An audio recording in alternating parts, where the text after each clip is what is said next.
अस्सलाम वालेकुम। तो आज की वीडियो में मैं आपको सर्टेन इम्पॉर्टेंट पॉइंट्स बताऊंगी रिगार्डिंग द नोट्स मेकिंग, जो कि मैंने फ़र्स्ट पार्ट में मिस की थी।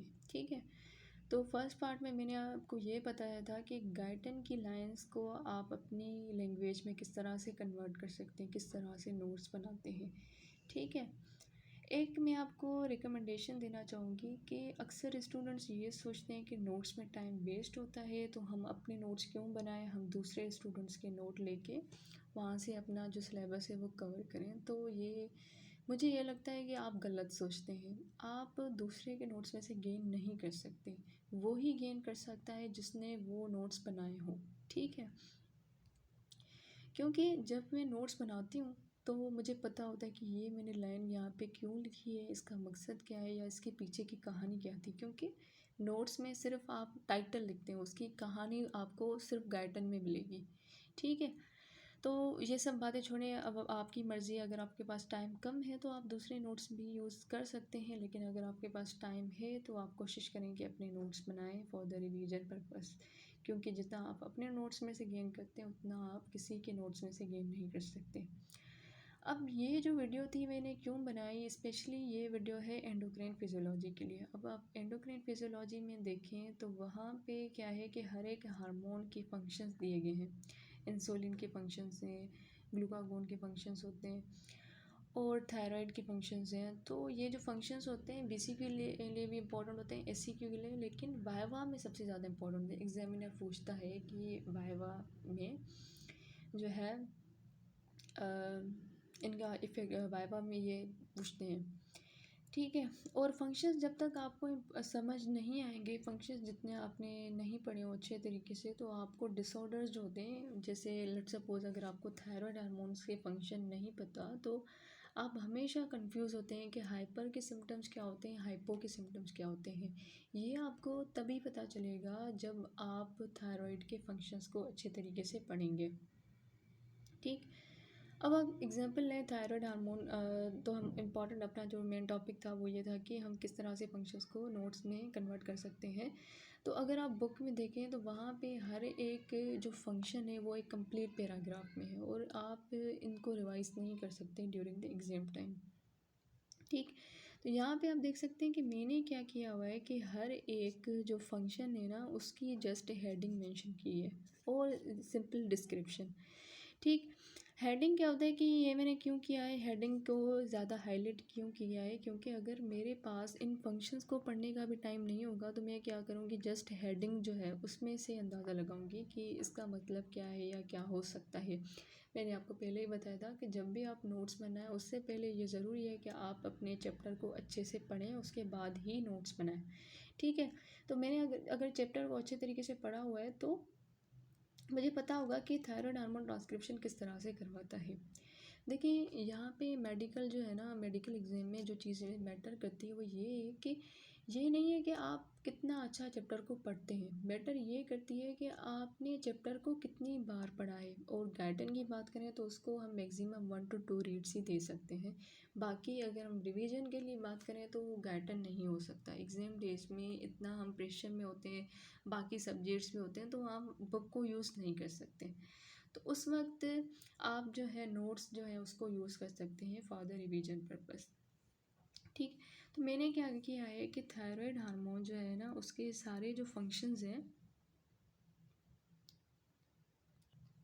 तो आप देख सकते हैं कि मैंने सारे जो थायराइड हार्मोन्स के फंक्शन है उनको एक पेज में समराइज़ किया हुआ है। क्या किसी first is transcription, second is activate nuclear receptors, third is non genomic effect, fourth is increase cellular activity, five is increase number of mitochondria. मतलब सारे जो फंक्शंस हैं ना वो एक पेज में आते हैं।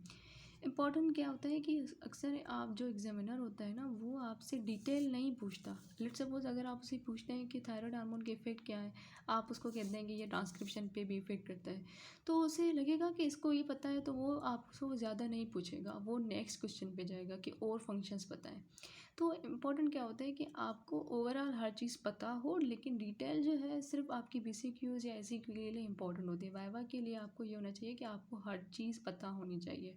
ठीक है। तो अगर आप जो है थायराइड हार्मोन्स के इफ़ेक्ट जो है सारे बता रहे हैं एज़ कम्पेयर टू आप एक बता रहे हैं और उसकी पूरी डिटेल दे रहे हैं, तो एग्जामिनर आपसे तभी इम्प्रेस होगा जब आप उसको सारे फंक्शंस बताएं, तो उससे लगेगा कि आपने पूरा गाइडलाइन जो है वो रटा हुआ है। ठीक है। तो क्या करना है आपने, जब भी आप फंक्शंस को पहले तो आपने फंक्शंस को अच्छे तरीके से पढ़ना है, उनको समझना है। उसके बाद आपने क्या करना है, हेडिंग्स जो है लिखनी है, ट्रांसक्रिप्शन। और इस ट्रांसक्रिप्शन के बाद मैंने यहाँ पे जो है स्मॉल जो है डिस्क्रिप्शन बताई हुई है, क्योंकि अगर आप काफ़ी टाइम के बाद रिवाइज करते हैं तो आप भूल जाते हैं कि ये किस तरह से हो सकता है। तो यहाँ पे मैंने सिंपल डिस्क्रिप्शन दी हुई है कि ट्रांसक्रिप्शन पे इसका जो है इफेक्ट किस तरह से होता है, सेकंड फंक्शन उसकी डिस्क्रिप्शन, थर्ड फंक्शन उसकी डिस्क्रिप्शन। इस तरह से मैंने तकरीबन सारे जो फंक्शंस हैं उनकी डिस्क्रिप्शन दी हुई है, ताकि अगर मुझे डिस्क्रिप्शन याद ना आए और सिर्फ हेडिंग मुझे याद हो तो मैं अपनी लैंग्वेज में उसको डिफ़ाइन कर सकती हूँ। ठीक, ये दे सकते हैं आप, ये नेक्स्ट पेज है, उसमें भी मैंने हर एक फंक्शन जो है उसको मैंने अच्छे तरीके से डिस्क्राइब किया हुआ है। देखें फंक्शंस क्यों इम्पोर्टेंट होते हैं, क्योंकि जो है आप जब तक आपको, मैंने आपको पहले बताया, जब तक आपको किसी हार्मोन के फंक्शंस याद नहीं होंगे तब तक आपको जो उसका डिसऑर्डर होगा उसमें साइन सिम्टम जो होते हैं वो नहीं पता चलेंगे। जैसे हाइपर और हाइपो के जो साइन सिम्टम्स होते हैं वो क्यों होते हैं, उनका रीज़न यही होता है कि थायराइड हार्मोन के फंक्शंस। लेट्स सपोज मैं आपसे पूछती हूँ कि हाइपर में डायरिया होगी कि कॉन्स्टिपेशन। अब अगर आपने रटा हुआ है तो आपने कहेंगे कि डायरिया होगी, लेकिन डायरिया क्यों होती है, इसका रीज़न क्या है, तो वो यहाँ पे आपको मिलेगा। That is the increase motility of GIT, मतलब कि थायराइड हार्मोन जो होते हैं वो जीआईटी की मोटिलिटी को इंक्रीज़ करते हैं।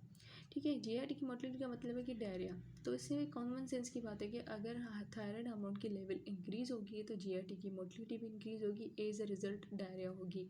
ठीक, तो अगर आप चाहें तो रट्टा मार सकते हैं कि हाइपर में ये होगा, ये होगा, ये होगा, ये होगा, लेकिन कुछ टाइम बाद आप जो है वो भूल जाते हैं। लेकिन अगर आपको बेसिक ये चीज़ पता होगी कि ये जो है थायराइड हार्मोन जो है वो जीआईटी की मोटिलिटी इंक्रीज़ करते हैं, तो आप अपना कॉन्सेप्ट लगा के बता सकते हैं कि हाइपर में क्यों डायरिया हो रही है और हाइपो में कॉन्स्टिपेशन क्यों हो रही है। इसी तरह से मैं आपसे कहूँ कि हाइपर में क्या होगा, रेस्पिरेशन पे इफ़ेक्ट क्या होगा। तो अगेन आपको अगर ये नहीं पता होगा कि थायराइड हार्मोन का रेस्पिरेशन पे क्या इफ़ेक्ट होता है, आप नहीं बता सकते कि हाइपर में टेकीकार्डिया होता है या ब्रेडिकार्डिया, सॉरी टेकीपिनिया या ब्रेडिपिनिया। तो यही इंपॉर्टेंस होती है फंक्शंस की। अगर आप फंक्शंस पे फोकस करें ना तो आपको डिसऑर्डर्स जो हैं वो टिप्स पे आ जाते हैं। ठीक, देन सेकंड इम्पॉर्टेंट चीज़ जो मैंने आपको बतानी थी वो ये थी कि आपने सिर्फ नोट्स बना के रख देने नहीं है। आप अगर आप नोट्स बनाते हैं तो उनको बार बार रिवाइज़ करें, क्योंकि जब तक आप उनको रिवाइज़ नहीं करेंगे तो आप जो है उनकी आपकी ग्रिप नहीं होगी, और एग्ज़ाम डेज़ में भले ही आपके नोट्स हों आपको पढ़ने में डिफ़िकल्टी होगी, आपको समझ नहीं आएगा। ठीक है, तो आपने क्या करना है, पहले नोट्स बनाने और उसको एक पर्टिकुलर टाइम पीरियड के बाद बार बार जो है रिवाइज़ करने रहने, ताकि आप जो है अच्छे तरीके से उनको याद कर सकें। दूसरी बात जो मैंने आपको ये बतानी थी कि क्या होता है कि जब आप नोट्स बनाते हैं तो काफ़ी स्टूडेंट्स कंफ्यूज होते हैं कि हम जो है ये पॉइंट पे लिखें, ये भी इम्पोर्टेंट लग रही है, ये भी इम्पोर्टेंट लग रही है, ये भी इम्पोर्टेंट। तो वो क्या करते हैं, सारी जो चीज़ें होती हैं गाइडन की एक सेट वो अपने नोट्स में लिख देते हैं, मतलब कि नोट्स और गाइडन में कोई फ़र्क नहीं होता। और इससे आपका अगेन कोई फ़ायदा नहीं है नोट्स बनाने का। हम नोट्स क्यों बनाते हैं, ताकि हमें आसानी हो उनको रिवाइज़ करने में। तो आपने क्या करना है, जैसे एक बीसीक्यू होता है ना, उसमें सारे ऑप्शंस जो होते हैं वो एक हद तक करेक्ट होते हैं, लेकिन हमें सबसे बेस्ट चॉइस जो होती है वो सिलेक्ट करनी होती है। इसी तरह से नोट्स में या गाइडन में आपकी इंपॉर्टेंट चीज़ें, सारी इंपॉर्टेंट चीज़ें हैं, लेकिन नोट्स में से आपने सबसे इंपॉर्टेंट जो चीज़ें वो ही सिर्फ मेंशन करनी है नोट्स में।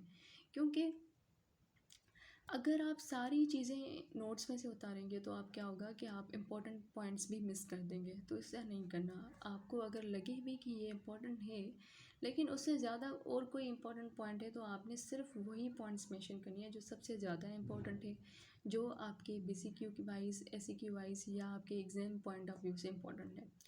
ठीक, तो ये सारी बातें थी हमारी नोट्स मेकिंग